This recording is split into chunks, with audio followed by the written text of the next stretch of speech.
Lau anfaqa ahadukum mithla Uhudin zahaban, seandainya ada di antara kamu yang boleh berwakaf emas walaupun sebesar bukit Uhud. Bukit Uhud itu panjangnya 7 km. Seandainya ada di antara kamu yang boleh berwakaf emas sebesar bukit Uhud, itu tak sampai setengah tapak tangan Sayyidina Abu Bakar Siddiq. Kenapa? Sebab kalau sekarang ada orang bersedekah banyak, memanglah sekarang sudah aman. Tapi masa itu masa susah, masa payah, Abu Bakar Siddiq menunjukkan bukti keimanannya. Ini keutamaan yang pertama menurut Al-Quran. Kenapa orang bersedekah? Karena orang-orang mati, kalau dia boleh bagi tambah umur hidup lagi, mereka berkata, fa'as-sadaqah, kami ingin bersedekah. Hadiahkan untuk almarhumah ibu, almarhum ayah, kita dapat, orang tua pun dapat. Assalamualaikum warahmatullahi wabarakatuh. Bapak, ibu, abang, kakak, adik, sahabat jamaah dimanapun berada, ma'akalta fa'afnaita, makanan yang dimakan berubah menjadi kolesterol, diabetes, jantung, gula, dan lain sebagainya. Wa malabista fa'ablaita, yang dibelikan ke pakaian, busuk, lapu, ketinggalan zaman. Wa mata saddaqta fa'amdaita, yang diwakafkan, disedekahkan, itulah yang akan kekal abadi. Rumah besar hanya menjadi kenangan, lapuk, berlumut, tumbang, tinggal. Ada kelas yang dipakai para penghafal Quran, itulah yang kekal abadi, mengalir pahalanya untuk kita. Hadiahkan untuk almarhumah ibu, almarhum ayah, kita dapat, orang tua pun dapat. Satu lantainya 4 kelas, totalnya 16 kelas, tempat santri belajar. Yang sekarang santri belajar di asrama. Asrama bisa dibuat kelas, tapi nanti pindahkan ke kelas semua. Mari kita support pembangunan, kirimkan semen, batu bata, kerikil, pasir, besi, dan lainnya melalui rekening BSI 767 7777 227. Sekali lagi 767 7777 227 atas nama Yayasan Pendidikan Hajah Rohana. Konfirmasinya jangan lupa ke nomor berikut 0811 6650 026. Sekali lagi 0811 6650 026. Berkah selalu, barakallahu fikum. Wassalamualaikum warahmatullahi wabarakatuh.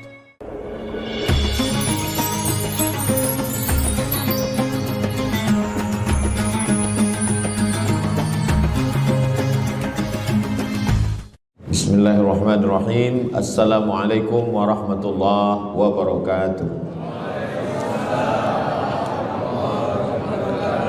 Alhamdulillah. Allahumma salli ala Sayyidina Muhammad wa ala ali Sayyidina Muhammad. Kullu amrin zibalin, semua amal yang baik, walam yubda' bihamdillah, kalau tidak diawali dengan alhamdulillah, pujian kepada Allah, fahuwa aqta', maka amal itu putus. Makna putus, putus sampai di dunia saja, tak boleh dibawa sebagai bekal menghadap Allah. Maka kita ingin amal kita malam ini tidak putus, maka kita awali dengan alhamdulillahi rabbil alamin. Setiap majlis kalau tidak disebut namanya, maka majlis itu antanajifah, majlis yang busuk, majlis bau, majlis bangkai. Maka kita sebut namanya, Allahumma salli ala Sayyidina Muhammad wa ala ali Sayyidina Muhammad. Laisa minna, bukan golongan kami, kata Nabi SAW. Man lam yarham saghirana, sesiapa yang tidak sayang kepada budak anak kecil, walam ya'rif syarafa kabirina, tidak hormat kepada orang tua, maka dia tidak diperakui sebagai umat Nabi Muhammad SAW. Semua anak-anak muda-muda, belia-belia yang saya sayangi, para alim ulama, tuan-tuan guru, datuk-datuk, datin-datin, semua yang berhadir ini insyaallah dimuliakan Allah Subhanahu wa taala. Amin ya rabbal alamin. Tajuk kita malam ini 8 keutamaan orang yang bersedekah menurut Al-Quran dan sunnah Nabi Muhammad sallallahu alaihi wasallam. Keutamaan yang pertama, kalau orang mati itu ditanya apakah kamu mau hidup lagi? Maka orang mati itu menjawab, tapi belum ada orang yang mati hidup lagi. Macam mana kita boleh tahu dia menjawab? Sebab diceritakan Allah dalam Al-Quran. Apa kata mereka? A'udzubillahi minasyaitonirrajim. Laula akhartani ila ajalin qarib. Kalaulah kami yang sudah mati ini diberi masa lagi, ajal, masa qarib, pendek, sikit, kejap. Kalaulah kami boleh dibagi masa hidup lagi walaupun sikit, walaupun kejap, apa yang ingin mereka lakukan? Fa as-saddaqa, kami ingin bersodaqah. Mereka tak ada kata, kalaulah kami boleh hidup lagi, kami ingin jihad. Tak ada. Kalau boleh hidup lagi, kami ingin pergi haji. Tak ada. Mereka katakan, fa as-saddaqa, kami ingin bersodaqah. Kenapa sodaqah? Kenapa bukan perang? Maka ulama membagi jawaban. Karena kalau haji itu balasannya nanti di surga. Wal hajjul mabrur laisa lahu jazaa'un illal jannah. Haji mabrur balasannya surga nanti selepas hari kiamat. Tapi kalau sedekah balasan pahalanya diperolehi ketika di alam kubur. Itulah kenapa orang-orang yang mati itu ingin kalau hidup lagi fa as-saddaqa, mereka ingin bersedekah. Sedekah, hampir semua kata-kata dalam bahasa Arab itu asalnya 3 huruf. Sedekah. Sedekah artinya benar. Sadaqallahul azim, maha benar Allah. Sedekah artinya benar. Kalau memang benar betul iman kita, mana buktinya? Buktinya adalah dengan bersedekah. Itulah kenapa sedekah itu disebut dengan sedekah, tanda iman itu benar. Karena untuk menggerakkan lidah bercakap sangat mudah. Apa kata pepatah orang Melayu? Lidah tak bertulang. Mudah saja menggerakkan. Asyhadu an la ilaha illallah wa asyhadu anna Muhammadar Rasulullah. Kalau memang benar betul cakap, mana buktinya? Buktinya adalah sedekah. Lelaki mengatakan saya cinta kepada kamu. Senang saja nak mengatakan cinta. Tapi apa bukti, proof, mana memang betul cinta? Maka dia mesti bagikan sedekah. Kalau yang tadi itu sedekah, kalau ini namanya sadaq. Sadaq artinya mahar. Mahar pernikahan lelaki dengan perempuan, aku nikahkan engkau dengan anak saya dengan memberikan cincin emas dan gelang rantai tunai. Itulah dia sadaq, tanda bukti cinta dia kepada seorang perempuan. Sadaqah, benar. As-sidqu, sidik, benar. As-siddiq, orang yang benar. Maka disebut dia dengan Abu Bakar Siddiq, kerana dia benar memberikan emas sebesar batu waktu dibawa pergi hijrah bersama Nabi Muhammad SAW. Maka dia disebut dengan Siddiq kerana dia benar imannya dengan memberikan sedekah. Tapi ada makna siddiq yang lain. Ketika yang lain mendustakan Nabi, tak percaya kepada Isra Mi'raj, dialah orang yang percaya. Maka disebut dia dengan Siddiq. Siddiq dari kata sadaq, benar. Karena iman dia yang benar. Mana bukti, proof bahwa iman dia benar? Dia bersedekah, membagikan emasnya sebesar batu.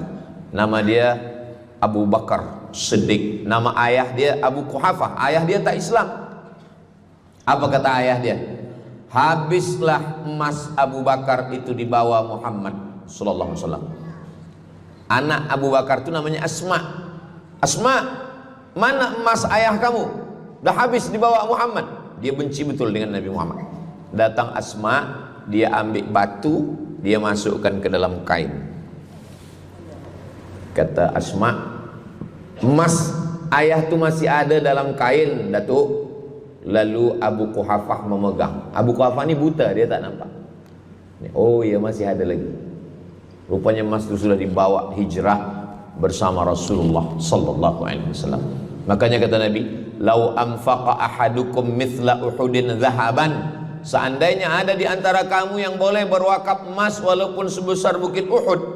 Bukit Uhud itu panjangnya 7 km.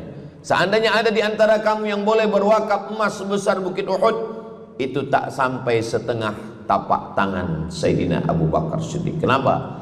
Sebab kalau sekarang ada orang bersedekah banyak, memanglah sekarang sudah aman.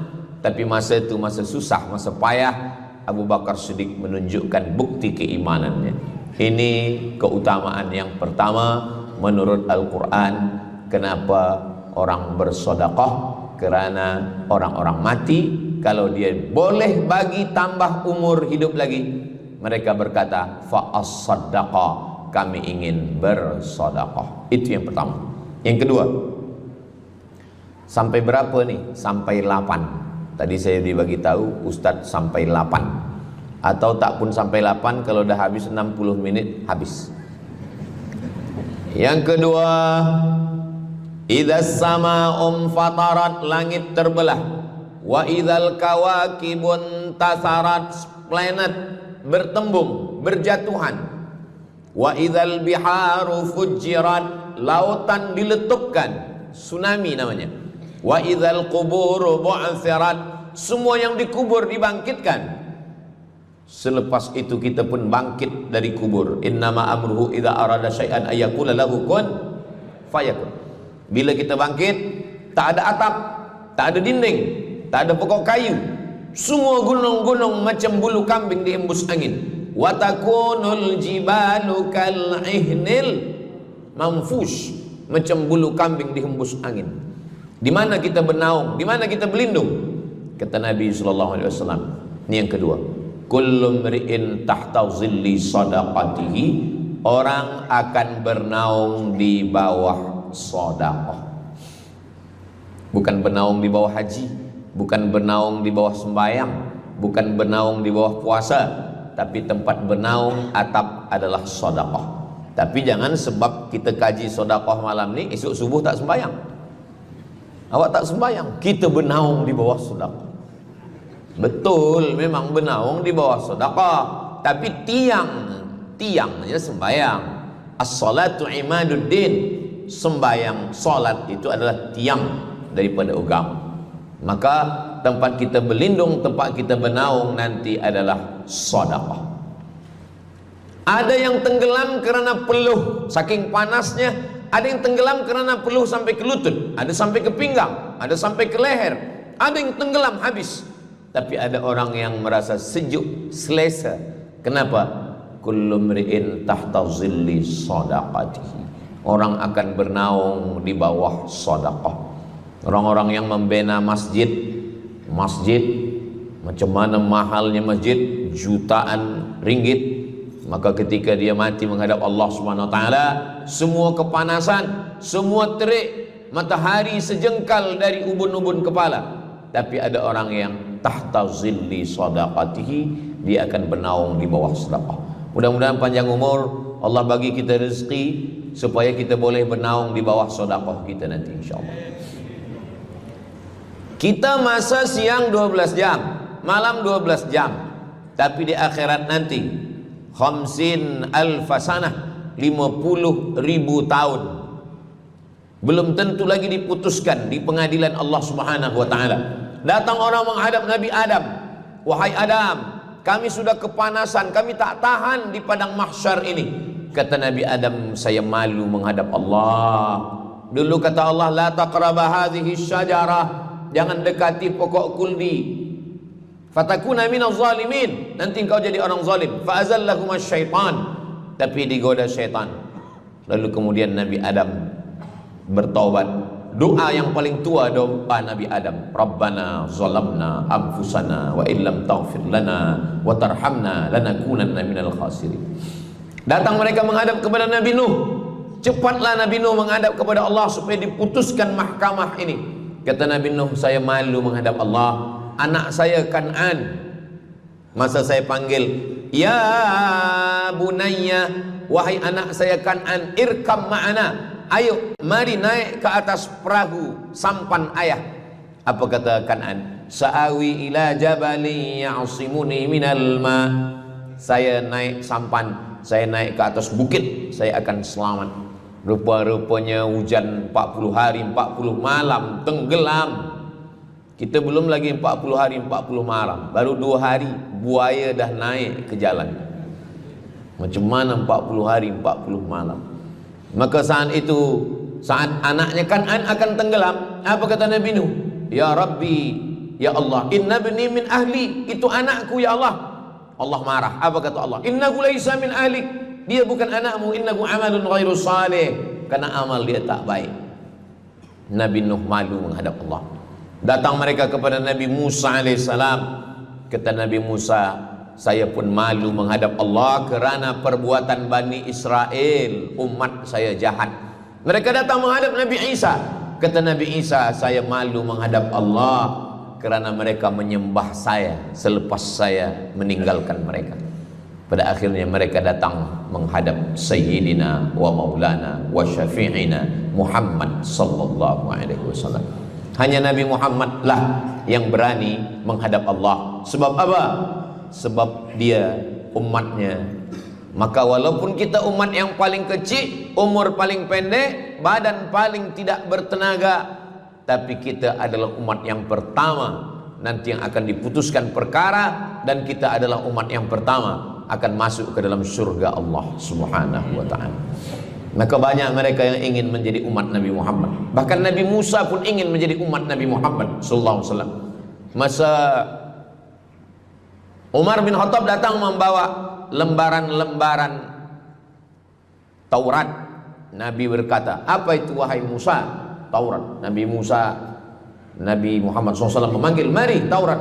Lalu Nabi Muhammad mengkoyak. Apa kata Nabi? Lau kana Musa hayyan ma wasa'ahu illa iyattabi'ani. Kalaulah Musa masih hidup, dia pasti akan ikut saya.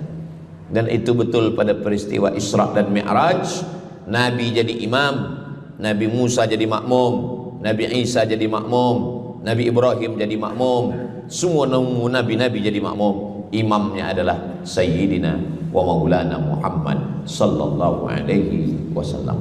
Jadi keutamaan yang kedua, kita bernaung di bawah sedekah. Yang ketiga, sadaqatus sirri tutfi'u ghadabar rabbi kama yatfa'ul ma'an nar. Sedekah memadamkan api neraka seperti air yang memadamkan api. Kita kalau nampak api, mudah-mudahan kita selamat daripada terbakar, amin. Lalu kemudian datang api, kita padamkan dengan air. Lalu kemudian macam mana memadamkan api neraka? Air sebanyak apa yang boleh memadamkan? Maka kata Nabi SAW, keutamaan yang ketiga adalah sadaqatus sirri tutfi'u ghadabar rabbi, sedekah memadamkan api neraka. Jadi kalau kita dulu banyak silap, banyak salah, banyak dosa, kullu bani Adam, semua manusia ini khata'un, semua pernah salah, pernah mabuk, pernah berzina, pernah minum khamar, pernah berjudi. Kalaupun dia tidak buat dosa yang zahir, pernah hasad, pernah dengki, busuk hati. Maka ketika itu macam mana memadamkan murka Allah dengan istighfar, memadamkan dengan sembahyang, solat, sunat, taubat. Ada satu cara lagi. Dengan cara apa? Memadamkannya dengan sedekah. Tutfi'u ghadabar rabbi, memadamkan murka marah Allah Subhanahu wa ta'ala, padam dengan sedekah. Tapi tentu saja sedekah yang ikhlas kerana Allah Subhanahu wa ta'ala. Datang seorang yang sudah banyak dosa menghadap Nabi, menghadap pendeta Yahudi. Wahai pendeta Yahudi, saya ini banyak salah, banyak dosa. Saya sudah membunuh 99 orang. Apakah mungkin Tuhan mengampunkan dosa saya? Kata pendeta Yahudi, Tuhan tidak mengampuni dosa kamu karena kamu sudah membunuh. Dia cabut pisau dia. Kalau begitu, kamulah yang ke-100. Dia dah bunuh 99. Itu maka saya takut juga kalau datang orang, Ustaz Somad, apakah Allah mengampuni dosa saya? Apa dosa kamu? Membunuh orang. Ayo Allah ampunkan dosa. Faqtulu anfusakum, bunuhlah diri kamu. Surat Al-Baqarah. Bunuhlah diri kamu. Fataba alaikum, Allah menerima taubat kamu dengan membunuh diri. Sebab Bani Israel minta ampun kepada Allah bukan dengan istighfar. Minta ampun kepada Allah bukan dengan sembahyang taubat. Bani Israel kalau dia minta ampun kepada Allah dulu zaman Nabi Musa, dia ambil pedang, dia ambil parang panjang, dia cari orang yang sama-sama berdosa. Saya ada dosa, saya cari tuan-tuan yang ada dosa. Tuan ada dosa? Ada. Kita nak bertaubat? Ya, ayo kita. Nanti kita sama-sama cincang. Nanti tuan cincang saya cincang tuan. Kita sama-sama mati. Baru Allah ampunkan dosa. Faqtulu anfusakum, bunuhlah diri kamu. Fataba alaikum, Allah menerima taubat kamu. Tapi syariat Nabi Muhammad sallallahu alaihi wasallam, ma min muslimin yuznibu dzamban, kalau ada yang silap khilaf salah, summa yatatahhar, mandi taubat.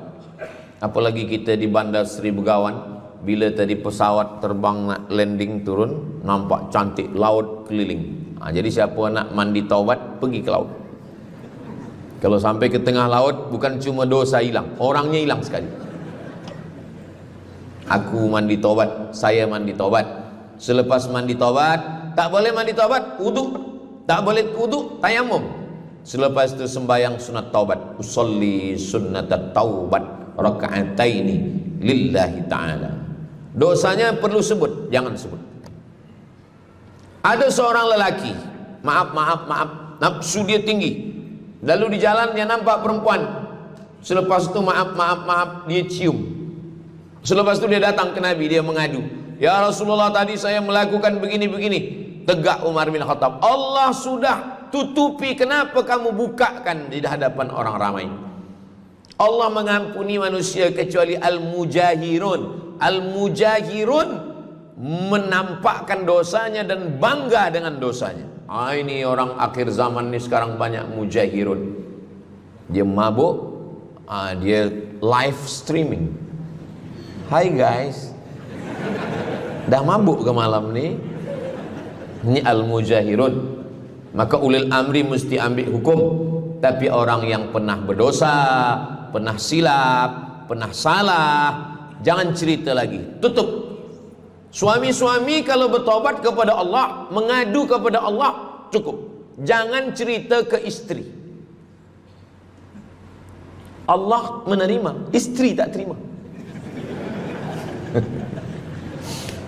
Jadi taubat cukup kepada Allah Subhanahu wa taala, mengadu dah. Bangkit tahajud malam minta kepada Allah. Jangan suara kuat-kuat.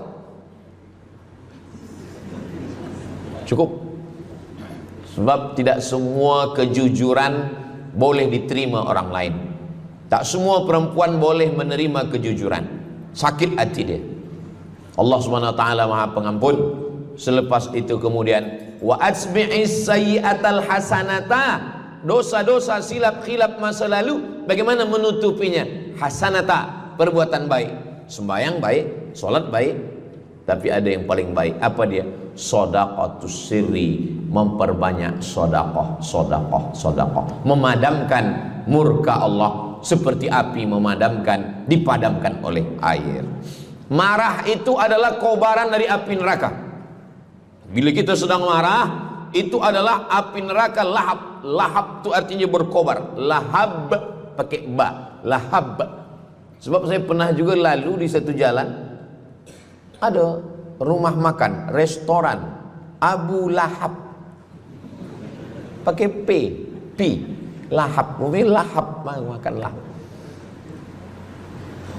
Allah Subhanahu wa taala memadamkan murkanya. Inna rahmati sabaqat ghadabi, rahmatku lebih cepat daripada murkaku. Memang Allah marah, tapi ketika dia berbagi kepada orang lain, dia tutupi dosanya di masa yang lalu. Syarat taubat 3. Yang pertama, an-nadamu fil qalbi, menyesal dalam hati.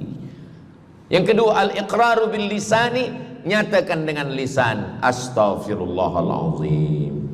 Yang ketiga, al-itmaru alla ya'uda ilaihi abadan, tekad saya tidak akan buat lagi sampai mati. Namanya taubat nasuha. Nasuha, 3 huruf. Nasoha artinya menyaring madu.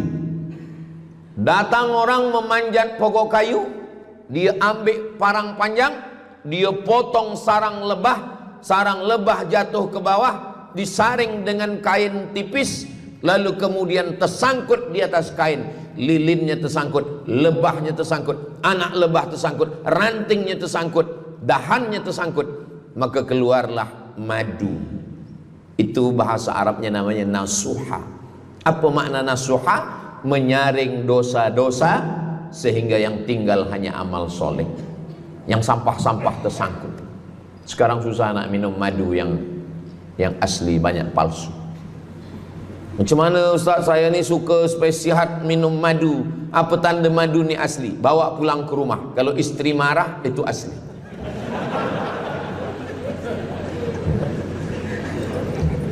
Yang keempat, ini jangan diingat, lupakan.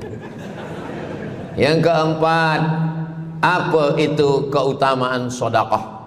Kata Nabi SAW, as-sadaqatu, sedekah itu tadfa'u mitatas su', menolak mati su'ul khatimah. Tak ada guna amal elok baik kalau mati dalam keadaan su'ul khatimah. Kita selalu berdoa, Allahumma khtim lana bihusnil khatimah. Maka cara untuk menolak mati su'ul khatimah ini adalah dengan cara sedekah. Banyak orang mati husnul khatimah, bukan ulama, meninggal di dalam Masjidil Haram sedang pakai ihram, selepas tawaf di belakang makam Ibrahim ketika sedang sujud terakhir. Itulah mati yang paling indah. Dalam wudhu, sedang sembahyang, di sujud terakhir, dalam tanah haram, dalam Masjidil Haram, di belakang makam Ibrahim. Meninggal, dibawa jenazah balik.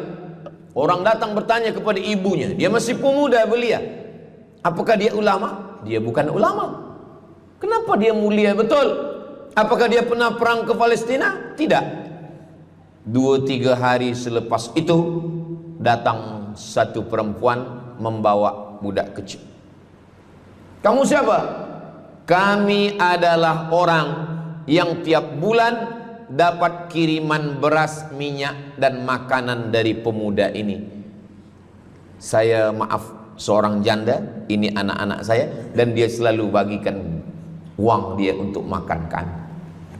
Jadi nanti kalau ada orang meninggal, tiba-tiba selepas itu datang janda membawa anak, itu tanda husnul khatimah. Sebab dia belum menikah, dia masih lajang.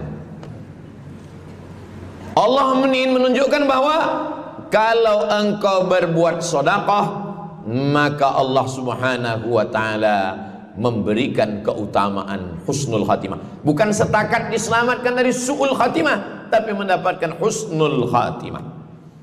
Ada seorang dari Maghribi, dari Maroko, Mesir, Libya, Tunisia, Algeria, Maghribi. Orang Maghribi ini bermimpi. Dalam mimpinya dia berjumpa dengan Nabi Muhammad SAW. Kata Nabi, engkau pergi ke Saudi Arabia, cari di kampung ini, nanti engkau jumpai seorang pemuda, sampaikan salamku kepada dia, katakan dia penghuni surga. Malam pertama mimpi, iya ke? Tidak ke? Jangan-jangan syaitan. Tak betul. Malam kedua mimpinya sama. Engkau pergi ke Saudi Arabia, datangi kampung ini, jumpai seorang pemuda namanya si fulan, bagi tahu ke dia, salamku untuk dia, sampaikan kepada dia bahwa dia penghuni surga. Nah, 2 kali. Ini udah agak kuat. Tunggu 3 kali, sampai 3 malam mimpinya sama. Akhirnya orang Maghrib ini terbang dari Casablanca sampai ke Jeddah. Dari Jeddah dia cari kampung yang disebut dalam mimpi. Sampai itu dia cari pemuda. Adakah di kampung ini seorang pemuda namanya si fulan? Betul. Dia tengok, biasa saja. Bukan ulama, bukan macam Musa Abdul Somad. Tak mungkin mimpi salah 3 kali betul-betul. Lalu disampaikan kepada dia, fulan, saya 3 malam bermimpi Rasul SAW menyampaikan salam kepada engkau. Assalamualaikum. Kata Nabi, engkau adalah penghuni surga. Dia pun terkejut. Saya bukan ulama, saya orang biasa. Apa amal kamu? Sembahyang saya biasa saja, puasa sunat saya biasa saja.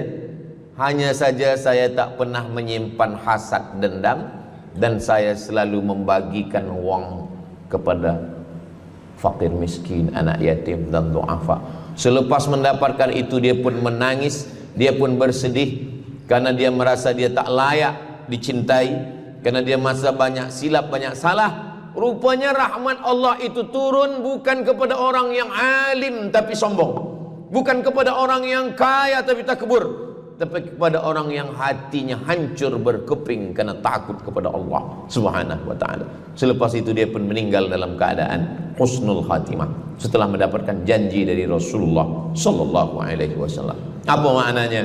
Bahwa kalau kita tak boleh sembahyang sampai tegak lutut bengkak, kalau kita tak tergolong orang yang rajin puasa sunat berhari-hari, kalau kita bukan orang yang kuat berjihad fisabilillah, maka carilah satu pintu.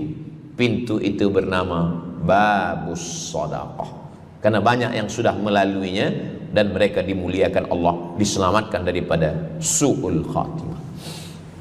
Yang ke berapa? Kelima. Saya sebetulnya ingat, saya nak cuba aja. Kalau jamaah masih ingat, itu maknanya mereka masih konsen lagi, masih sedar. Kalau dah terserah Ustaz lah nama berapa, kami pun dah nak balik ke dalam. Yang kelima, dawu mardakum bis sadaqah. Yang kelima, dawu mardakum bis sadaqah. Obati orang yang sakit di antara kamu dengan sedekah. Datang seorang lelaki yang lututnya bernanah menemui Imam Abdurrahman ibnu Mahdi. Wahai Imam Abdurrahman bin Mahdi, lutut saya ni bernanah tak sihat-sihat. Kata Imam Abdurrahman bin Mahdi, saya ingat satu hadis Rasulullah, dawu mardakum bis sadaqah. Cuba engkau cari kampung yang di kampung itu tak ada air, kamu buat perigi. Perigi. Di kampung saya namanya perigi. Lalu dia pun pergi ke kampung yang tak ada air, dia galikan perigi. Selepas itu sehari, 2 hari, 3 hari, sepekan, sebulan, lutut dia sihat kering. Dia datang lagi kepada Imam Abdurrahman ibnu Mahdi. Alhamdulillah Imam Abdurrahman ibnu Mahdi, lutut saya sudah sihat. Apa hubungan lutut dengan sedekah? Rupanya setiap orang yang mengambil air untuk minum, untuk berwudu, untuk mandi, untuk memasak, selepas itu mereka berdoa, ya Allah, berikanlah kebaikan kepada orang yang sudah membagikan air ini. Ad-du'a silahul mu'min, doa senjatanya orang beriman. Kisah ini ada dalam kitab Sa'ah wa Sa'ah, Ajaib wa Taraif. Semua ada saatnya. Beberapa kisah-kisah yang ajaib diceritakan oleh Syekh Abu Amr Al-Misri dalam judul buku Sa'ah wa Sa'ah wa Raib wa Taraib. Sudah diterjemahkan ke dalam bahasa Melayu, judulnya Semua Ada Saatnya. Nama penerjemahnya Abdul Somad. Boleh dicari di google.com. Semua ada saat. Lalu kemudian saya sampaikan hadis ini di masjid. Dawu mardakum bis sadaqah. Obatilah orang yang sakit di antara kamu dengan sedekah. Selepas itu saya turun dari masjid, saya pergi ke kereta, di parking.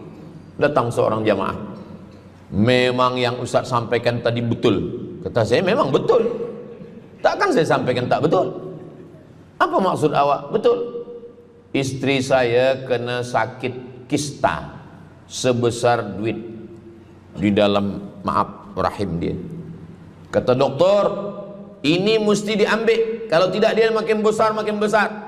Tapi kalau diambil, dicabut, operate, nanti akan tercabut rahim sekali. Dan kalau rahim tercabut, maka nanti tidak boleh mengandung. Mendengar itu istrinya menangis, suaminya tersenyum. Yang senyum budak kecil pula. Lalu kemudian rupanya istri dia tahu tentang hadis Nabi, dawu mardakum bis sadaqah, obatilah orang yang sakit dengan bersedekah. Maka dia pun bersedekah. Selepas itu mereka pergi lagi medical check up ke hospital. Sampai di hospital dicek USG, rupanya kista itu makin kecil dan hilang. Doktor tu pula bertanya balik, awak makan apa?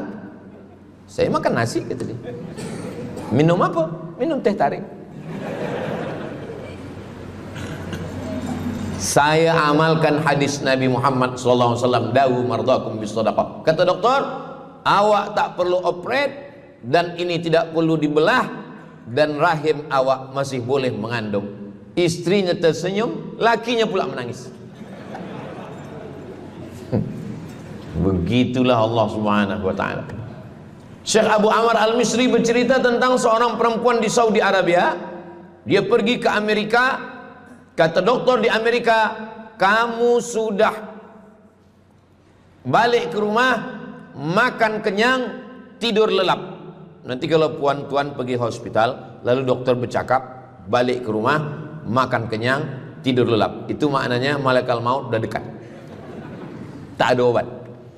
Maka dia pun balik ke Saudi Arabia, dia ambil harta dia, dia sedekah, dia sedekah, dia sedekah. Dia sisa, dia bagikan baki sikit untuk ahli waris. Selepas itu last kali dia pergi lagi ke Amerika, last medical check up. Apa kata doktor di Amerika? Kami sudah cek, kamu sihat wal afiat. Banyak sekali orang-orang yang diberikan Allah Subhanahu wa taala keutamaan dengan sedekah, mukjizat bahwa Nabi SAW sudah meninggal dunia, tapi mukjizatnya masih ada sampai akhir zaman ini. Di antaranya adalah dawu mardakum bis sadaqah, obatilah orang yang sakit di antara kamu dengan bersedekah. Yang ketujuh, yatsba'ul mayyita salasun, yang mengiringi mayat orang mati ke liang lahat ada tiga. Yang pertama, mal. Bahasa Arabnya mal, orang kita menyebut mall.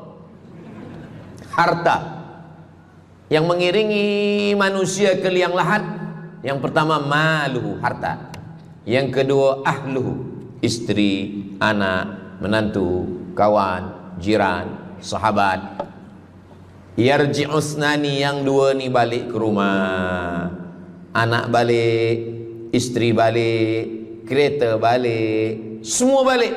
Wa yabqa wahidun, yang kekal hanya satu. Apa dia?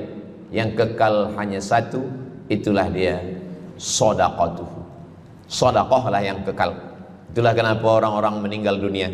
Kita di atas dunia ini, kata Nabi, baina sittin wa sab'in. Kita hidup di atas dunia ini antara sittin 60, sab'in 70. 60 70, 60 70. Kalau umur 30, ada berjumpa jamaah umur 30 yang dia soal, dah berbini ke? Dah bini? Belum. Oh. Awak dah nikah? Belum. Apa belum nikah lagi? Kejap lagi Ramadan. Takkan jaga subuh? Macam mana nak sembahyang? Macam mana nak sahur? 30. Bila 40, soalan sudah berubah. Saya ni diabetes, saya ni kolesterol, saya ni. Bila masuk 50, dah mula tanya, saya ni rabun, tak nampak lagi. Bini pun kadang tak nampak. Bini orang nampak. Bila 60, mendengar tazkirah Ustaz Somad, kunci satu, jangan tersinggung. Ada beberapa jamaah tersinggung, balik meninggal. Bukan kerana tersinggung, memang ajal dah sampai. Jadi, Ustaz umur berapa? Saya lahir 18 hari bulan Mei 1977. Umur rasa 27. Umur ini bukan masalah angka, tapi masalah rasa. Semua yang hadir uban. Semua yang hadir banyak uban. Semua yang hadir malam ini muda. Mana muda lagi saat kami dah tua. Ini bukan orang tua, ini orang tua yang terjebak di tubuh pemuda. Ini semua pemuda-pemuda. Siapapun yang sembahyang ke masjid, siapapun yang berjamaah, maka dia muda. Siapapun yang tidur di rumah tak sembahyang, dia sudah tua. Lautan kan kuseberangi, gunung kan kudaki, masjid kulalui. Nah, ini orang tua semua. Jadi tua dan muda itu bukan masalah usia, bukan masalah umur, tapi masalah perasaan kita. Saya kalau ditanya orang, umur Ustadz berapa? Qamariyah apa Syamsiah? Muharram Safar apa Januari Februari? Jadi masalah umur ini insya Allah kita semua dibagi Allah kesehatan. Amin ya rabbal alamin. Yang sakit-sakit diangkat Allah penyakitnya. Amin. Jadi kata Nabi SAW, semuanya tinggal. Wa yabqa wahidun, yang tinggal hanya satu. Wa amaluhu, di antara amal adalah sedekah. Itu yang ketujuh. Nabi meninggal umur 63 tahun. Abu Bakar Siddiq 63 tahun. Imam Syafi'i lahir 150, meninggal 204. Imam Syafi'i lahir di Gaza, Palestina. Semoga Allah menolong saudara kita di Palestina. Imam Syafi'i lahir di Palestina, di Gaza 150 Hijrah. Meninggal di Fustat, Kahirah, Mesir 204. Imam Syafi'i umurnya hanya 54 tahun. 50 muda. Tapi Imam Syafi'i berada di alam barzah 204, sekarang sudah 1447, 1447 tahun. Apa maknanya? Berarti Imam Syafi'i di alam kubur sudah 1200 tahun. Soalan, lebih lama di atas tanah atau di dalam tanah? Lebih lama di alam barzah.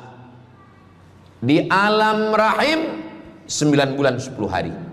Di alam dunia 63 tahun. Kalau sampai di alam kubur menunggu hari kiamat.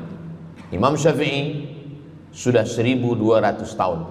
Tapi setiap detik, setiap menit, setiap jam, dari maghribi sampai ke Nusantara, semua orang menyebut nama Syafi'i, Syafi'i, Syafi'i, Syafi'i. Setiap kampung ada nama orang Syafi'i.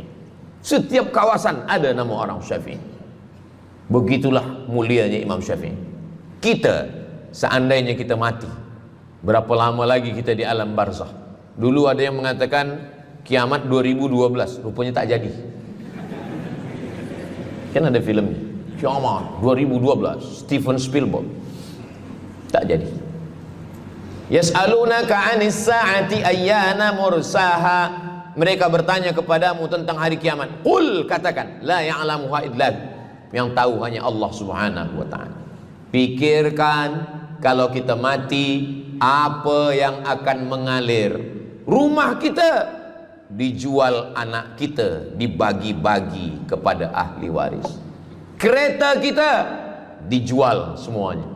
Tapi orang yang membina masjid di Brunei Darussalam, masjid dah cantik-cantik, besar-besar, elok-elok. Tadi kami cerita tentang Muslim yang ada di Kamboja, yang ada di Vietnam, yang ada di Myanmar, kesusahan, kepayahan, yang ada di Palestina. Itu kalau kita tolong, mengalir sampai hari kiamat. Kita fikirkan apa yang akan mengalir selepas kita mati menghadap Allah Subhanahu wa ta'ala. Di antara yang pasti mengalir, anak belum tentu. Waktu kita hidup dia soleh, selepas kita mati dia stres. Na'udzubillah. Mudah-mudahan anak-anak kita semua anak-anak yang soleh-soleh. Tapi yang pasti adalah sedekah. Maka kita siapkan sedekah menolong agama Allah Subhanahu wa ta'ala. Yang ke-8, kata Nabi SAW, idza matal insan, hadisnya ada dalam Sahih Muslim. Idza matal insan, ada orang yang membaca hadis ini idza mata ibnu Adam. Idza mata ibnu Adam itu terjemah, bukan bunyi teks. Bunyi teksnya idza matal insan, kalau manusia mati, inqata'a, putus. Tapi banyak yang salah faham tentang hadis nih. Kamu malam ini tak ada buat kenduri orang mati, tak ada baca doa, tak ada baca yasin, tak ada baca tahlil. Idza matal ibnu Adam, kalau manusia sudah mati, putus. Jangan kirim-kirim doa lagi. Banyaklah soalan ke saya, Ustaz Abdul Somad, ya, macam mana kalau orang sudah mati tak ada anak, lalu siapa yang mendoakan dia? Kata saya, yang mendoakan dia saya. Allahumma ighfir lahu warhamhu wa'afihi wa'fu anhu. Siapa yang akan bacakan Al-Fatihah untuk dia? Saya akan bacakan Al-Fatihah. Saya tengok muka dia macam ragu. Dia tak percaya Fatihah ni sampai. Siapa yang tak percaya Fatihah sampai, saya tak marah. Sebab ni masalah yang ghaib. Siapa yang tak percaya Yasin tu sampai, siapa yang tak percaya Fatihah tu sampai, saya tak marah. Bagi saja nama semua, lengkap dengan bin. Nanti bila mati saya kirim. Bila tak sampai, cepat-cepat bagi tahu. Idza matal insan, kalau manusia mati, inqata'a amaluhu, yang putus tu amal dia, amal yang mati itu. Misal ini ada orang mati, namanya Abdul Somad. Nanti kalau saya sebut nama lain tersinggung pula. Ada orang mati namanya Abdul Somad. Idza matal insan, kalau Abdul Somad ni mati, inqata'a amaluhu, maka yang putus tu amal dia. Amal Abdul Somad ni yang putus. Amal orang Brunei untuk Abdul Somad putus atau tak putus? Tidak putus. Datang berita, mereka tengok di Instagram Abdul Somad, Ustadz Abdul Somad Official. Bagi yang belum follow, cepat follow. Dapat berita, Ustadz Somad sudah meninggal. Orang Bandar Seri Begawan, semua orang Brunei mengirimkan Al-Fatihah, mereka sholat ghaib. Sampai apa tak sampai? Sampai. Jadi mana yang putus itu apa maknanya? Amal dia putus. Amal orang mati ini putus. Amal orang hidup kepada yang mati tak putus. Saya ulang sekali lagi, yang putus itu amal orang mati. Amal orang mati putus. Apa maksud amal orang mati putus? Kepada muslimin muslimat, sila datang ke masjid yang akan membagi tazkirah almarhum Abdul Somad. Itu mana putus. Mana boleh tazkirah lagi? Orang mati itu amalnya putus, tapi amal orang hidup untuk orang mati tidak putus. Kalau memang putus, kenapa ada amalnya yang tak putus? Ada amal dia yang tak putus. Ini Abdul Somad mati dia, amal dia semuanya putus, tapi ada amal dia yang tak putus. Pertama, shadaqatun jariyah. Sedekah itu kan amal dia, tak putus. Sedekah dia bina masjid dia, sedekah dia tahfiz Quran. Budak-budak tahfiz Quran itu menghafal Quran, jadi tuan guru, punya murid, punya pondok, maka tak putus. Amal dia tapi tak putus. Yang kedua, ilmun yuntafa'u bih, mengajar dia, diamalkan orang, tak putus. Waladun salihun, anak soleh. Anak soleh itu maksudnya, anak soleh itu kan amal dia. Itu yang banyak orang yang tak paham. Macam mana amal soleh, macam mana amal soleh itu amal kita? Macam mana anak soleh itu amal kita? Kalau istri, mohon maaf, kalau istri awak cuma awak tengok saja, apakah mungkin dia hamil? Itu dah payah betul dah menjelaskan. Maknanya anak kita itu amal kita. Maka kalau kita mati, dia tetap mengalir. Bukan berarti doa orang lain tak sampai. Ini banyak orang salah faham. Selepas orang meninggal, tak usah baca doa lagi, tak usah Allahumma ighfir lahu lagi, tak usah baca Yasin lagi, tak sampai. Maksud putus itu amal orang mati itu putus.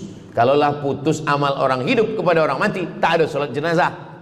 Nanti kalau ada orang mengatakan, tak usah baca doa, kita udah putus semua. Nanti bila dia mati, jangan sembayangkan.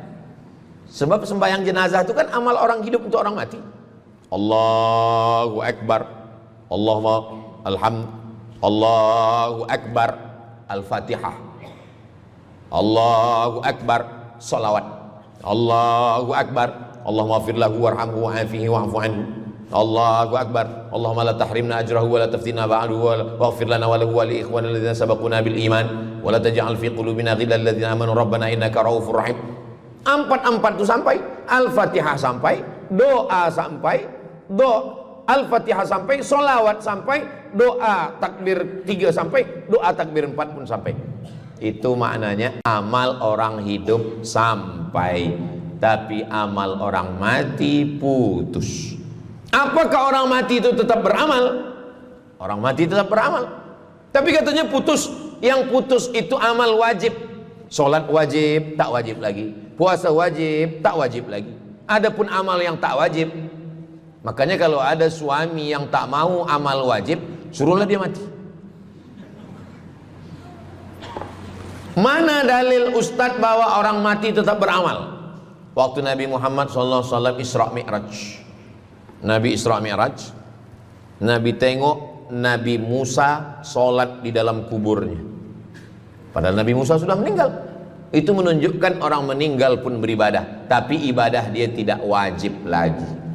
Waktu sampai di Masjidil Aqsa, Nabi Ibrahim sholat, Nabi Musa sholat, Nabi-Nabi sholat, padahal mereka sudah meninggal dunia. Itu menunjukkan bahwa orang mati beribadah, tapi ibadahnya tidak wajib. Yang kita wajib ini hanya dari akil baligh sampai kita mati. Siapa yang wajib sembahyang? Akil baligh. Siapa yang wajib puasa?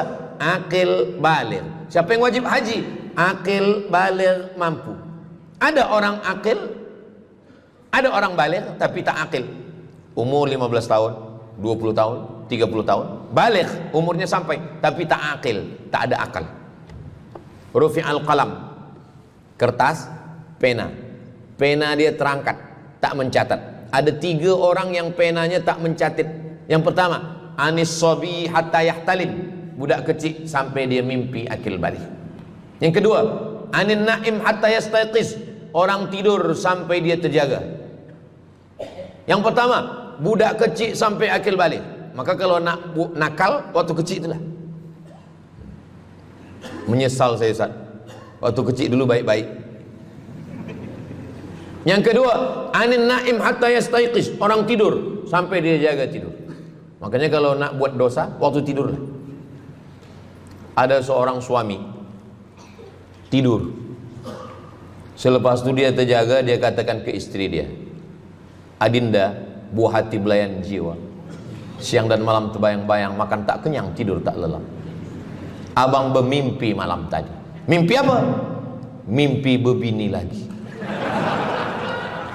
Kata istri dia, engkau tidur lagi, mimpi lagi, ceraikan dia.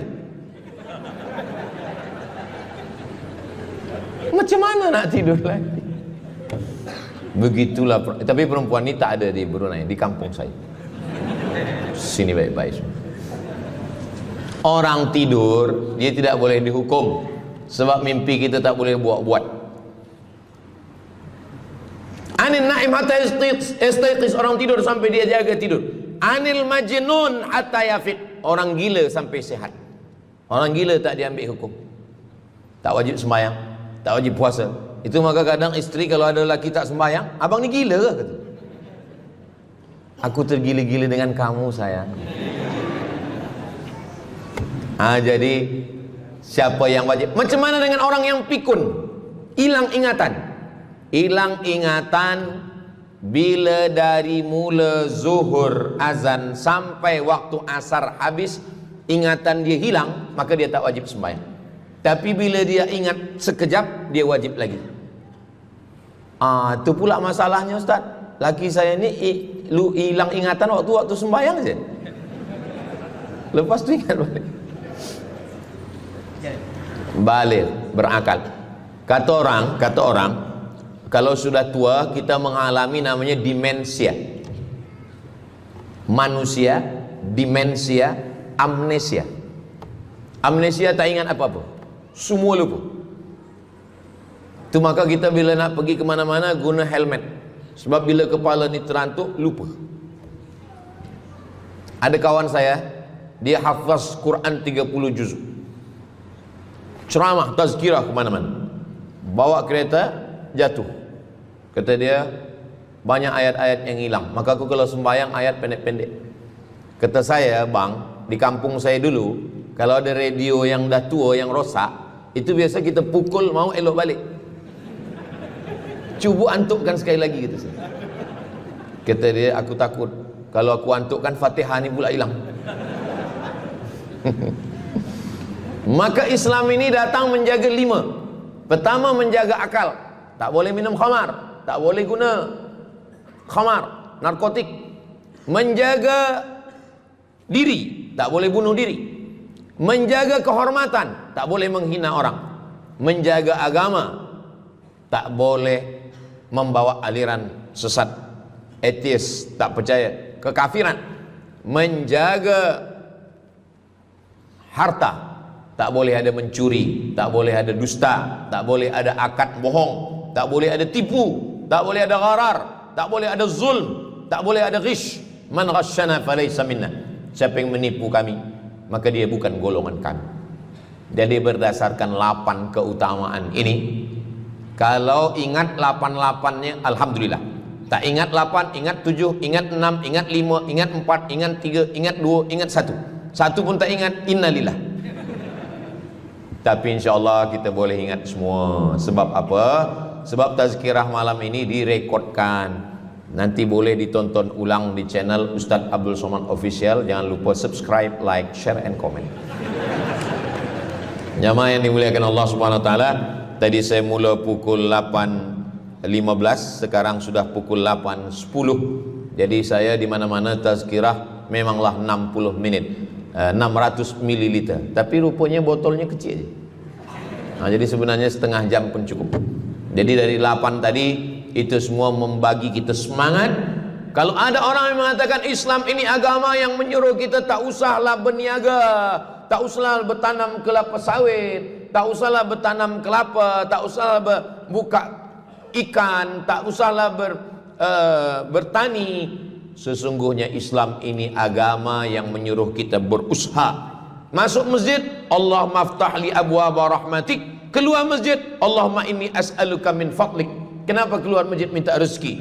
Sebab peniaga, pedagang, bisnismen dapat duit. Duitnya bukan untuk dunia, duitnya untuk akhirat. Jadi kalau ada orang mengatakan kereta tak dibawa mati, siapa kata kereta tak dibawa mati? Kereta boleh dibawa mati. Kereta yang macam mana? Kereta wakaf. Ada kereta 10, wakafkan untuk tahfiz Quran. Masa emak saya meninggal, berpesan dia, nanti kalau aku mati, tolong kuburkan aku di samping makam ayahku. Dari tempat saya, rumah saya ke kampung mak saya jauh, 10 jam naik kereta. Hospital tak nak bagi kereta ambulan. Maka selepas itu saya azam dalam diri saya, nanti kalau ada duit, kita buatkan kereta wakaf ambulan. Siapapun saja yang sakit meninggal, free. Alhamdulillah kami ada yayasan tabung wakaf umat namanya, 2 kereta ambulan sekarang. Siapapun yang sakit, free. Naik kereta ni free, syaratnya 2, sakit mati. Alhamdulillah, sesiapa saja datang boleh. Jadi saya rasa sakit hati, dalam hati saya itu, saya mesti azamkan, tekadkan ini. Begitu juga dengan tahfiz, guru-guru, cikgu-cikgu, pelajar-pelajar, buatkan kereta. Begitu juga dengan rumah. Apa kata orang? Untuk apa bina rumah elok-elok, rumah besar? Rumah tak dibawa mati. Rumah boleh dibawa mati. Rumah yang mana? Rumah tahfiz Quran. Assalamualaikum. Waalaikumsalam. Ustaz Abdul Somad. Betul. Saya ada rumah Ustaz, 9 bilik, 2 aras, parking lapang.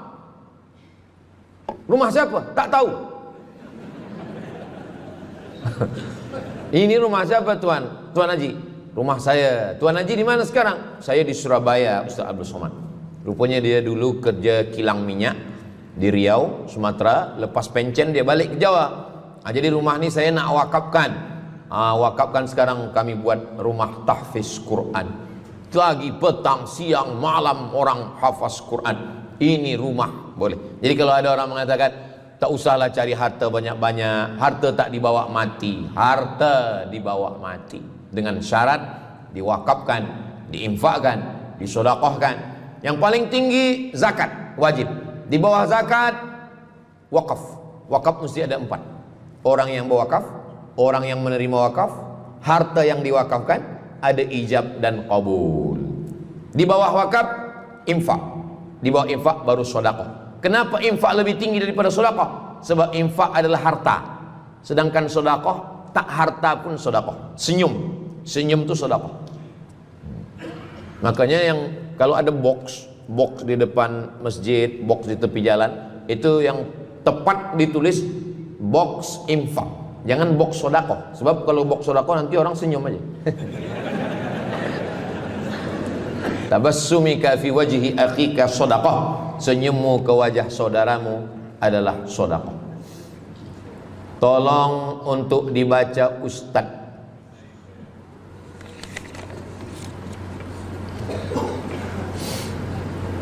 Seorang hamba yang ketika jahiliyah pernah mengambil hak orang dengan mengambil persen daripada uang infak. Setelah dia menyadari akan salahnya, dia bertaubat dan ingin mengembalikan hak tersebut. Masalahnya dia tidak mengetahui berapa dan ke siapa dibalikkan. Kalau kita termakan terpakai duit yang kita tak tahu entah punya siapa, cuba ingat-ingat. Memang kalau masalah ini kadang kita lupa memang. Coba ingat tahun berapa. Sebab duit RM1 tahun 80 dengan 2025 tak sama nilainya, sebab ada inflasi ekonomi. Jadi coba ingat, tengok dengan harga emas. Tahun 80 berapa 1 gram emas, tahun 2025 berapa, maka dihitungnya ke emas, bukan ke dolar, tapi kepada emas. Nah, selepas kita dapat harga emas, lalu kita balikkan.